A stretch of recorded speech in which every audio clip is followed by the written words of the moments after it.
jambo la kukosa tauhidi katika moyo wa mtu lina madhara mengi sana. Ikawa mtu ana itikadi za kishirikina, kwanza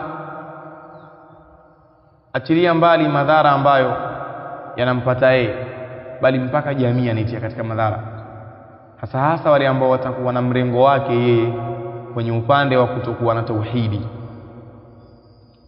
Leo inafikia hatua mtu anakosa amani ya kulala kwa sababu tu kwenye nyumba yake usiku umelala bundi au kasikia sauti ya bundi. Kaaminishwa kwamba bundi akilia juu ya paa usiku, hiyo nyumba kutakufa mtu, kana kwamba yule bundi ndio malakul mauti, yani akija pale atoa roho. Yani subhanallah. Wewe tazama pia katika madhara ya kukosa tauhidi na ushirikina kujaa katika vifua vya watu, namna watu walivyokuwa hawana amani. Na kalitaja hili Allah subhanahu wa ta'ala ndani ya Qur'ani, alladhina amanu wa lam yalbisu imanahum bidhulmin ulaika lahumul amnu wa hum muhtadun, wale ambao wameamini na hawakuchanganya imani yao wao na ushirikina, hawatakuwa na amani. Ila waliochanganya kinyume chake hawatakuwa na amani. Leo mtu akiwa na tauhidi anaweza akalala hata nje anajiamini, lakini kuna mtu yupo ndani, humo ndani pia katundika mahirizi, haamini pia ndani, yeye mwenyewe pia hajafikia hapo, pia na mahirizi huku pia kuna waganga waambia mnilinde watu wazima, ili kukosa tauhidi katika moyo wake. Mpaka inafikia hatua sasa wanadhurika watu wengine ambao wao wapo katika hali ya tauhidi kwa sababu ya aliyekosa tauhidi. Nyie tazameni jambo ambalo lilikuwa limeenea masiku ya nyuma, au yani kwa maana limepungua nguvu kwa sasa kwa sababu tayari lishabainishwa juu ya ubatili wake. Tazama ndani ya ili jambo na jambo lenyewe, pamoja na yale yaliyokuwa ndani katika makosa, limepelekea hatua mpaka baadhi ya watu wamedhurika. Jambo lenyewe la kuitakidi kwamba kuna watu wakikugusa bega unaibiwa uume, ni ukiguswa bega tu uume unaondoka. Ili jambo lilivyokuja hivi, kwanza uongo kwa wale ambao wao walithibitisha ili jambo kiutafiti kwa mujibu wa tafiti zao, na sisi tunatakiwa tuamini watu kama wale kwenye mambo kama yale, kwa sababu wao ndio ambao Allah kawapa maarifa hayo. Madokta wakapima kwamba kila ambaye anadai hivyo akipimwa anaonekana ni mzima. Sasa hebu tazama hii itikadi namna ilivyokuwa. Watu wakawa wana itikadi kwamba ukiguswa bega uume unaondoka, bali baadhi ya watu wazazi katika madaris wanawapigia baadhi ya walimu kwamba mwanangu asiguswe bega, na hata na mwanafunzi mwenzake asimguse bega, sitaki mwanangu wa kiume aguswe kabisa, nataka wajukuu mimi hapo, sitaki aguswe. Itikadi ikawa imeenezwa kwamba ipo au ili jambo lipo, lakini kisha baadaye angalia madhara. Ukiachilia mbali huu uongo ukaenezwa, ukatokea madhara ya itikadi kwamba ikitokea sasa unataka uhifadhi uume wako, mtu hataki kushika bega usipotee, iweje? Watu wakaundua, kuna zile wanaita tura, wengine tura sijui kwa nahitaji, zimefanana na kama zile nyanya zilivyo, wanahitaji achilia mbali rubber band zile ambazo walikuwa wanafungia juu, ambazo kuna kama kile wanaita, mimi najua kwenye la tura, zile tura zile, na ndani yake kuna balabendi zile, na wengine waita rubber band. Kisha hapo kuna pini, maana hivyo kivifunga kwenye mkono sawa sawa kama umeukaza uume wako hautoki ukaibiwa. Hebu tazama hii itikadi namna ilivyokuwa na madhara, na pia haikupelekea kudhurika hao wenye itikadi hii tu, bali kuna baadhi ya watu wamedhurika pia. Mimi nimeona na nikashuhudia tukio moja kwenye hivi vyombo vya habari kwamba kuna mtu, na hii nilisikia kwenye simu ikiwa ni mwenzangu yeye kaeka anasikiliza. Kuna mzee kwenye gari anaelezea, mzee wa hii Dar es Salaam anaelezea kwamba alikuwa kwenye gari kapanda, siti zote zimejaa. Kuna kijana alikuwa karibu yake akapata siti. Kwa heshima kijana akamwambia mzee kaa. Alipokuwa anakaa chini, kwa maana kwanza alikataa, lakini baadaye akakubali. Mwambia sawa. Wakati anakaa, mwambia kijana wangu asante, akamgusa bega. Allahu akbar.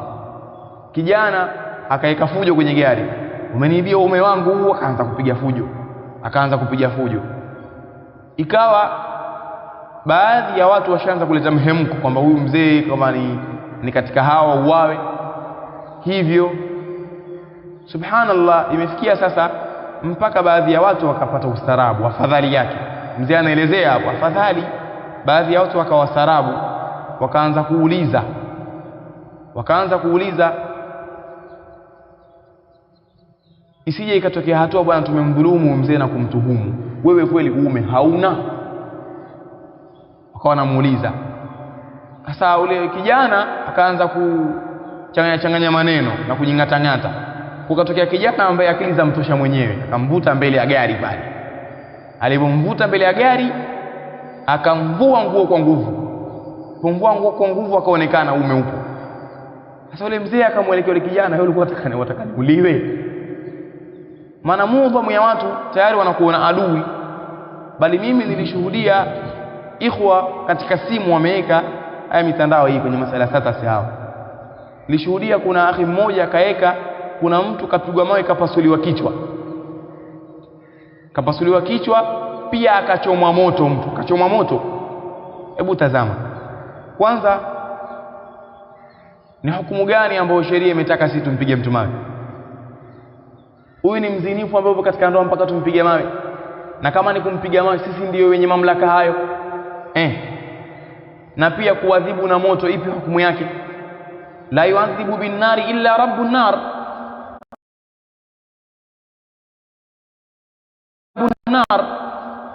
Haadhibu na haifai adhibu kupitia moto isipokuwa aliyeumba moto, na ni Allah subhanahu wa ta'ala. Sasa leo tena ukitazama kilichopelekea yote hayo ni itikadi gani? Ya uongo. Sasa wewe uvuta picha, yule mtu aliyechoma moto kapona kweli? Hajapona. Bali maal asaf, kuna mtu ilikuwa ni mkazi wa Dar es Salaam, alikwenda zake, mwalimu alikwenda zake Pemba kutembea. Akafika sehemu wanavyosema yaitwa Madenjani. Kwa wale ambao washawahi kwenda Pemba nadhani wanaifahamu hiyo sehemu, wanaisikia Madenjani. Hii sehemu kasimama, yakatokea aliyotokea, akatuhumiwa kama kamuibia mtu sehemu za siri. Wakampiga mpaka wakamuua. Inakuja kutazamwa, yule aliyesema kaibiwa kapimwa, sehemu zake za siri zipo, lakini mtu kashakufa. Kuna faida gani? Angalia madhara kukosa tauhidi. Yani hivi kweli kama una tauhidi ya kweli, yani ushikwe bega uume uondoke bega? Maal asaf, mabalaa sasa ukatokea wanaojitia ujuaji. Sasa nadhani yafahamika Dr. Sule na kila mtu mwamfahamu Dr. Sule bwana kaleta kali anaongea kwanza kwenye ile video yaonesha kwamba yeye au ile sauti kwamba hana uhakika wa hili jambo, kwamba lipo ama halipo.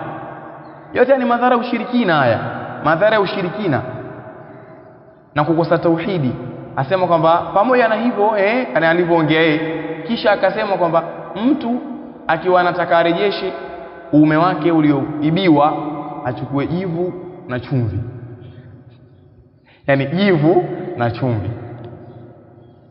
Yani ikiwa umevaa suruali, pengine kijana wale kavaa jinzi, bukta, yani mavazi haya yasiweze kuulinda uume kwa kushikwa bega tu ukaondoka. Jivu na chumvi liweze kuulinda kweli au liurejeshe. Itikadi za batil, lakini zote ni kwa sababu ya nini? Kukosa tauhidi. Wamedhurika watu wengi sana. Leo watu hawafikii kuozeshana baadhi yao mpaka wakarogane. au wakaroge kwanza, au wengine mpaka wabadilishe majina, na kwa sababu wewe waitwa Ali au Ali na unayemuoa anaitwa Aisha, A na A haziendani, kwa lazima tubadilishe jina. Hasa washangaa uliyemchumbia aitwa mfano Fatima, siku ya ndoa uona waambiwa tunakuozesha Mwajuma. Mwajuma? Mimi sikumchumbia Mwajuma jamani. Kumbe ndio yule kabadilisha jina, kwa sababu washaenda kwenye itikadi za kishirikina kwamba majina hayaendani. Watu wamefikisha hapa na bado wanaenda, bado itikadi zinaendelea. Hivi leo hebu nyitazameni, wakuta mtu aambiwa wewe ili ndoa yako idumu, angalia, ili ndoa yako idumu. Na kuna changamoto kwamba ndoa yako kwa mujibu wa ilivyo hali baina ya jina lako na unayemuoa huwa haitodumu. Ili idumu sasa, ile ndoa iibe. Wewe ndio unaenda kuoa lakini unaambiwa uiibe. Waibaje ndoa? Mmekubaliana muoe saa 12 za jioni, pigeni simu saa 7 kwamba kivyovyote tuoe saa 8. Kwa unaiba ndoa yote ya nini? Itikadi za kishirikina. Bali pia afikia hatua kwamba ili wewe pengine bwana harusi ambiwa ili wewe ndoa yako idumu, ukipanda gari au ukivaa joho ligeuze kinyume nyume, au ukienda kuoa uende peku. Sasa washangaa bwana harusi alivyopendeza vyote hivi, lakini mbona hana viatu? Kumbe kaambiwa na nani? Si kama hana uwezo, yani awezeje kununua joho pengine 150,000, kanzu pengine 70,000, huku ana kofia pengine 200,000, kofia 200,000, ashinde viatu jamani. Unashanga imekuwaje kuwaje? Kumbe kaambiwa. Unavurugwa, yani huna amani kabisa. Lakini hebu tazama namna watu walipokosa tauhidi. Tujalie kwamba ndo ni kweli hilo jambo lipo. Kwani sisi Uislamu ulitufundishaje? Umetufundisha kwamba tushikamane na kuchukua asbabu za kutuepusha na mabaya, lakini tujue kwamba hakuna litakalotufikia isipokuwa ambalo Allah kapanga.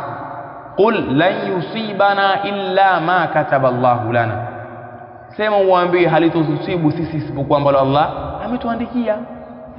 Pia hapo tumeamrishwa wa ala Allahi fatawakkalu in kuntum mu'minin, wa ala Allahi falyatawakkalul mu'minun, kumtegemea Allah subhanahu wa ta'ala. Na yote ni katika mambo ambayo ni ya tauhidi. Hasa leo yatokea jambo dogo tu ndio waamini, kama alivyosema Allah, wama yu'minu aktharuhum billahi illa wa hum mushrikun, na hawamwamini wengi katika watu kumwamini Allah isipokuwa wanamshirikisha Allah subhanahu wa ta'ala. Haangalia sasa madhara yake. Yani sasa hivi tuongea kweli jambo la uvumi wa juzi tu, kuna watu washauawa tayari, kuna watu wameuliwa kwa sababu ya itikadi tu ya kishirikina. Hebu tazama yani madhara yake. Pengine unaweza ukaliona dogo, hebu vuta picha kwamba aliyeuawa ni mtu wako karibu, alafu huyo aliyesababisha auawe yeye kasababisha hayo kwa sababu itikadi yake ya kishirikina, kwa kukosa tauhid. Tazama wa Muislamu, yani Mtume sallallahu alaihi wasallam akasema kwamba kuondoka ulimwengu wote au kuvunjwa al-Kaaba ni jambo dogo kuliko kuua nafsi ya muumini. Jambo dogo hilo yani. Leo muua mtu tena kwa sababu itikadi ya kishirikina. Waua mtu au wasababisha mtu mpaka anauawa. Utazama kwamba watu wamempiga mawe, mtu hana hatia yote, wamemdhulumu. Na Allah akasema min ajli dhalika katabna ala bani israila annahu man qatala nafsan bighairi nafsin aw fasadin fil ardi fakaannama qatala an-nasa jami'a. Angalia Allah alivyotaja atakayeuwa nafsi basi na nafsi, kwa maana aliyeua akauawa, au mtu akafanya ufisadi katika ardhi, huyu ni kana kwamba ameua watu wote. Huwa mtu pasi na haki, yani si jambo la sawa. Pia vile vile aya ambayo nimalizie, Allah anasema waman yaqtul mu'minan mutaammidan fajazaohu jahannamu khalidan fiha wa ghadiba Allahu alayhi wa la'anahu wa a'adda lahu adhaban adhima. Allah anasema na yeyote atakayemuua muumini mutaammidan, kwa makusudi, kama huyu hajaibiwa uume, kamsingizia mwenzake akauawa pasi na haki, au huyo mzee naye akakosa kuuawa, maana bila shaka sababu ni mzee hapo alitukua jasho la mtoka, jua hapa nikiumba na uwawa. Yeye mwenyewe anasema kwamba ningelikuwa marehemu, anasema mzee, ningelikuwa marehemu kwa maana ningelikuwa nishauawa. Atakayefanya hivi kwa dhulma, yani mutaammidan, Allah anasema fajazauhu jahannam, malipo yake mtu huyo ni jahannam, khalidan fiha, atakaa humo milele, endapo ataihalalisha hiyo dhambi ya kuua au akafa na dhambi nyingine katika mambo ya ukafiri. Wa ghadiba Allahu alayhi, adhabu nyingine, na Allah mtu huyu atamkasirikia yeye, wa la'anahu, na atamlaani, wa a'adda lahu adhaban adhima, na atanini, amemwandalia yeye mtu huyu adhabu iliyokuwa kubwa. Bali tazama kisa cha Usama ibn Zaid, moja kati ya vita, yani alikuwa anapigana, akamuona kafiri mmoja katika makafiri akiwa anawaua Waislamu sana, kisha akabahatika huyu kafiri akamuelekea yeye. Utazame hichi kisa ili uone madhara ya kuua mtu Muislamu. Huyu mtu alipomuelekea Usama ibn Zaid akamnyoshia upanga amuue. Hapo mtu huyu akasema la ilaha illa Allah, kwa maana akashuhudia, akatoa shahada, akamuua. Tazama, kisha baada ya hapo akamuua yeye. Aliona kwamba huyu mtu kahofia upanga asijakafa, analisema hili kwamba anatafuta asife, kwa sababu wao wenyewe walikuwa wanajua kwamba Muislamu hatakiwi kumuua aliyesema la ilaha illa Allah, kwa wanajua wenyewe. Sasa ili jambo likamfikia Mtume sallallahu alaihi wasallam kwamba Usama ibn Zaid kamuua mtu, na huyu mtu alisema la ilaha illa Allah. Mtume sallallahu alaihi wasallam alikuwa akisema kila mara, aqataltahu ba'da an qala la ilaha illa Allah, hivi umemuua na baada ya kwamba akasema la ilaha illa Allah? Akasema kwamba nilikuwa naona kwamba kasema vile kwa sababu anahofia kufa. Mtume akasema hal shaqaqta qalbahu, je, uliupasua moyo wake ukaona kwamba mtu ni kafiri? Usama ibn Zaid anasema natamani lau kwamba siku ile ningelikuwa si Muislamu, nislimu baada ya tukio. Sema nilitamani hivi kumuua mtu pasina hatia. Leo watu kwa kukosa tauhidi wanaua watu, kukosa tauhidi. Yani kwanza katika yote haya niliyoongea, tujitahidini ala kulli halin wa nafis, mtu aifahamu tauhidi. Na ndio maana tukaweka hizo ratiba za kudarasishana na kukumbushana mambo ambayo yanahusu tauhidi. Tuishilizie hapa, lakini ushirikina madhara yake ni makubwa. Ni hayo niliyotaja na baadhi ya yaliyopatikana katika mazungumzo, na mengi ni ambayo sijataja, lakini nimetaja kwa munasaba wa hili jambo la kuua watu kwa sababu itikadi za ushirikina. Subhanakallahumma bihamdika wa nashhadu an la ilaha illa anta wa nastaghfiruka wa natubu ilayka, wallahu a'la wa a'lam. Wa barakallahu fikum wa jazakumullahu khairan.